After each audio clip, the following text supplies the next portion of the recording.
This topic is about types of senior housing.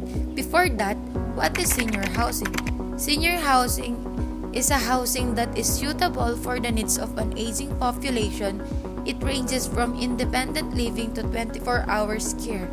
In senior housing, there is an emphasis on safety, accessibility, adaptability, and longevity that many conventional housing options may lack. The first type for senior housing is independent living. So what is independent living? Independent living is not a nursing home or a hospital. It doesn't mean sacrificing independence. Instead, independent living marks a shift toward a new way of thinking about life as a senior. It preserves all the good things about the next chapter: freedom, no longer having to work, a chance to learn and grow while offering senior a buffer against some of the frustration of growing older.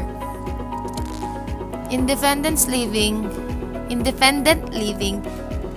the context of elder care, independent living is seen as step in a continuum of care, with assisted living being the next step. For independent living, we have the right to take risks, personal choice of acceptable option to minimize reliance on others, self-determination, and community involvement and participation.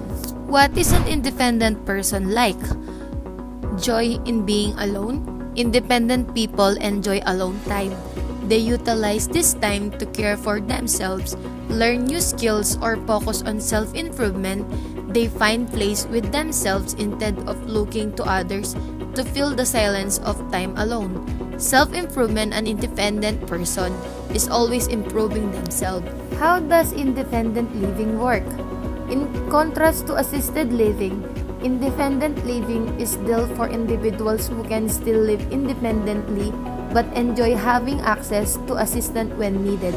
Independent living communities provide their residents with convenient access to dining, medical care, entertainment, and more. We have 7 benefits of living independent. The first one is you'll have professional assistance when you need it. Once you start to age, your body will also deteriorate as you grow old.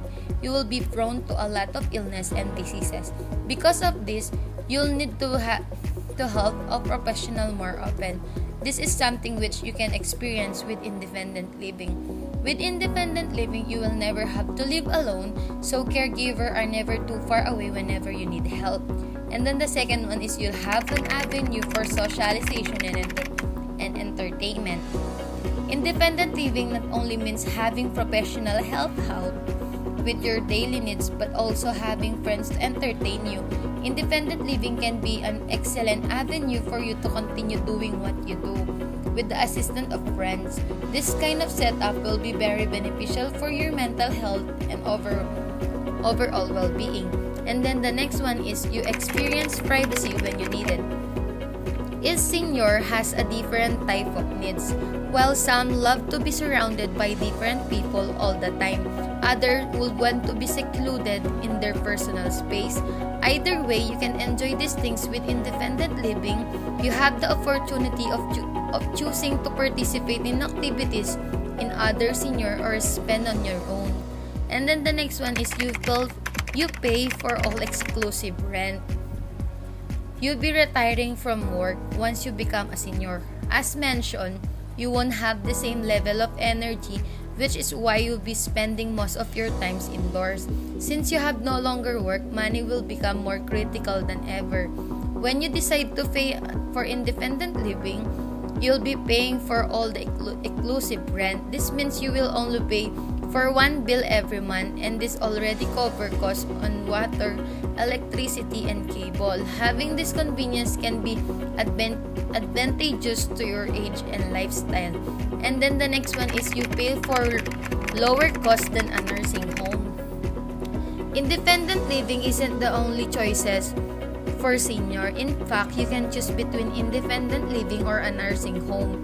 And while the latter is a more common choice by many, it actually costs you more often than independent living. The care level in independent living is not much as in demand a nursing home, making them cheaper option. And then the next one is you have assistant with your daily activities. The things which are effortless for you can become a struggle once you age. For example, you might have problem getting dressed or driving when you're already a senior. All of these things can be done with a caregiver through independent living.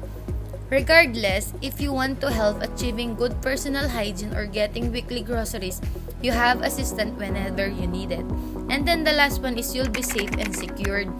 You won't have the way and means to protect yourself when you get old, of course. For instance, you won't have the energy to fight any vulgars once they enter your home or protect yourself from slip and fall accident. Fortunately, independent living can help you steer away from this direction because caregiver are looking after you 24/7. You'll be easy knowing that someone will keep you safe and secured. The next type is about adult family care home. So what is adult family care home? Are defined as a family type living arrangement in a private home providing room, board, and personal care for no more than 5 disabled adults or frail elderly Person who provide room, board, and personal care services in their own homes must obtain an adult family care home license unless they are caring for one or two adults who do not receive a state supplement or they are caring only for relatives. Person who wishes to care more than 5 disabled adults or frail elders must obtain an assisted living family license and maximum of 2 residents may share a room. Adult family care home, an alternative to more restrictive institutional setting for individuals who need housing and supportive services, but who do not need 24 hours nursing supervision. The personal care available in this home, which may be provided directly or through contract or agreement, intended to help residents remain as independent or as possible in order to delay or avoid placement in nursing home or other institution. So the next is benefits of adult family care home. The first one is no need to pay extra commission. Connect directly with potential lead without involving third party. Precise and to the point online present of your AFH solution. Residents have multiple options to reach homeowners. Adult family homes provide compassionate, individualized care. The next type of senior housing is assisted living facility or ALF. So what is assisted living? Assisted living is a residence for older people or people with disabilities who require help with some of routines of daily living as well as access to medical care when needed. Some older people and people with disabilities choose to live in assisted living facilities so that professional help is on hand. Assisted living resident may require ongoing medical care as well as trained nursing services. So why people move to assisted living? Individuals may move to assisted living following a significant health or memory-related concern.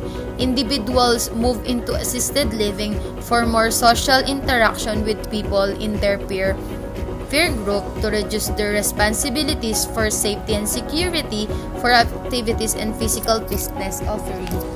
The typical assisted living resident, which is nagre-raise above 86.9 years old, moved to assisted living at age 84, and then 70% are women and 26% are men. What are ADLs? Activities of daily living. ADLs are things we normally do in our daily lives, including daily self-care activities such as bathing, eating, dressing, toileting, and transferring. Instrumental activities of daily living like housework, laundry, meal preparation, telephone, managing medication, transportation. Services and activities. Typical services and activities provided or arranged for assisted living residents include 24-hour supervision, 3 meals each day served in a dining room alongside other resident, personal care services, assistant of management of medication including self-administered medicine. And what does an assisted living community look like? A freestanding building attached to a nursing facility or hospital, share a campus with independent living, part a continuing care retirement community or CCRC.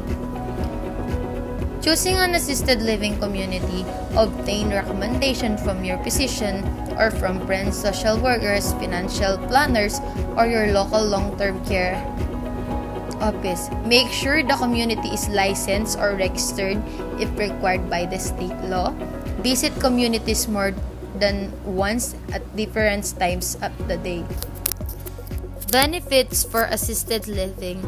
The first one is assistant with daily living activities like bathing, dressing, and eating, adapts to changing needs, no need to maintain a home, greater privacy in a home-like setting, opportunity to socialize with scheduled activities, lower cost than a nursing home.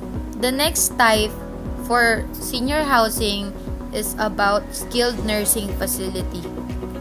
So what is skilled nursing facility?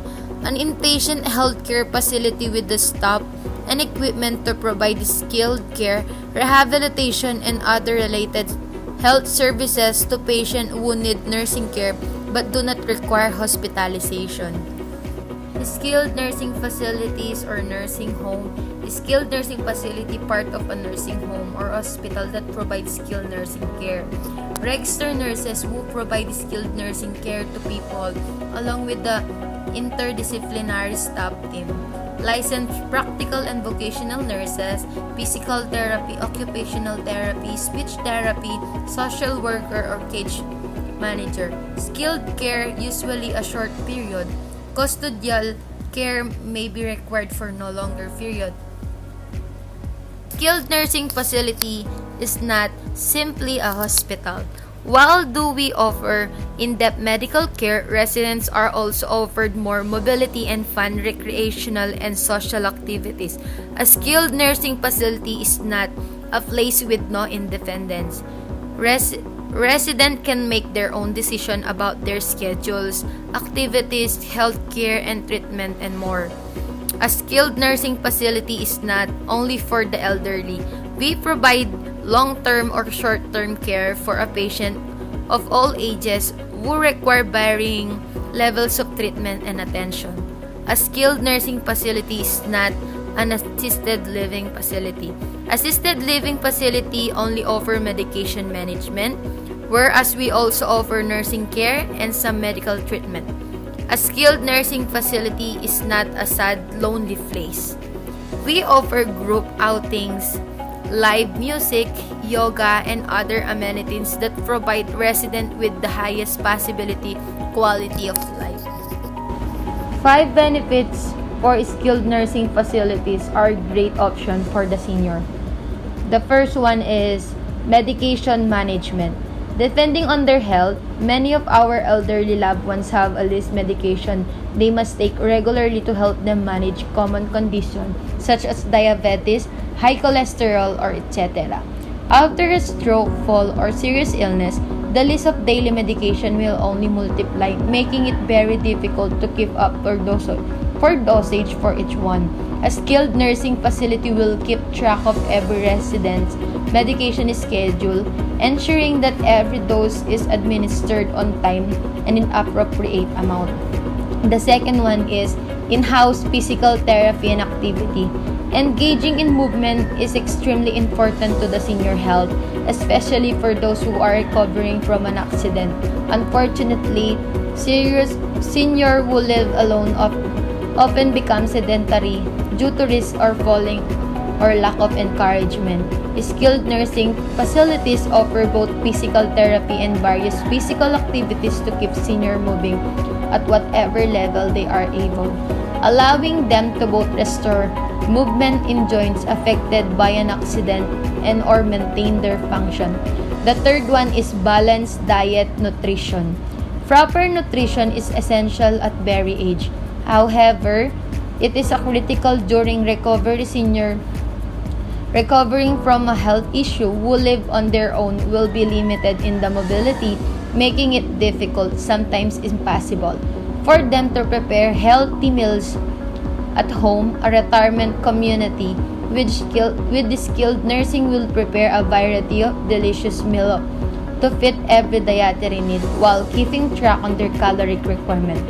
The next one is social and spiritual support. Sudden health changes can take a toll on seniors, especially if they are temporarily or permanently unable to enjoy many of things they used to. Living in isolation can cause them to fall into depression, of course, which can actually stall them on their road to recovery. While living at a skilled nursing facility, your loved one will be surrounded by nurses, staff, and other residents from whom they can receive social and spiritual support. Staying in high spirit essential to both physical and emotional well-being. The last one is peace of mind. While you may want to be with your loved one every minute of every day as they recover as an illness or accident, that may not be option depending on your living situation, job, or other responsibility. Knowing there are somewhere safe, comfortable, and being monitored will give you peace of mind as you navigate through different parts of your day. Of course, visits are always allowed and encouragement. The next type of senior housing is continuing care retirement community. So what is Continuing Care Retirement Community or CCRC?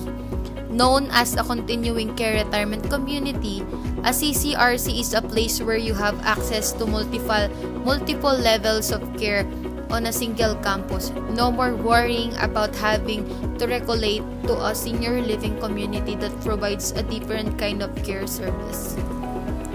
What services are offered in CCRC? When living in a CCRC, individuals choose the amount of and type of services they deserve based on their needs. These communities can provide just about any of this care of senior needs over his or her lifetime.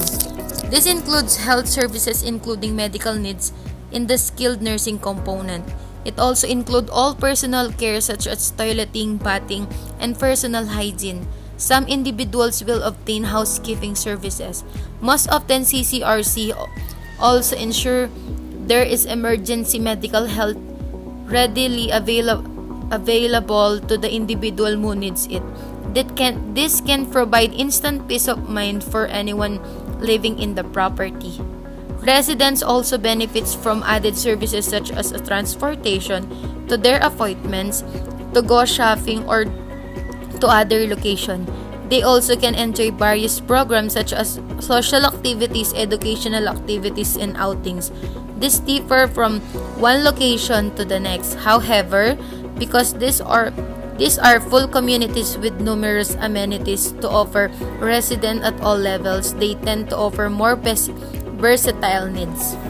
Why a CCRC? Because we have low maintenance lifestyle, access to a broad array of services and amenities, independent living with priority, access to healthcare services, peace of mind for the future, reduced burden on the family members, total wellness benefits, intangibles.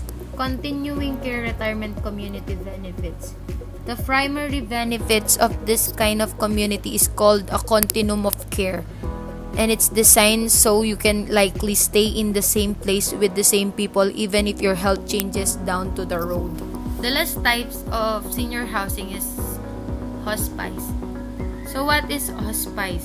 A model of care that focuses on relieving symptoms and supporting patients with a life expectancy of 6 months or less. Interdisciplinary approach. Emphasis is on comfort, not curing.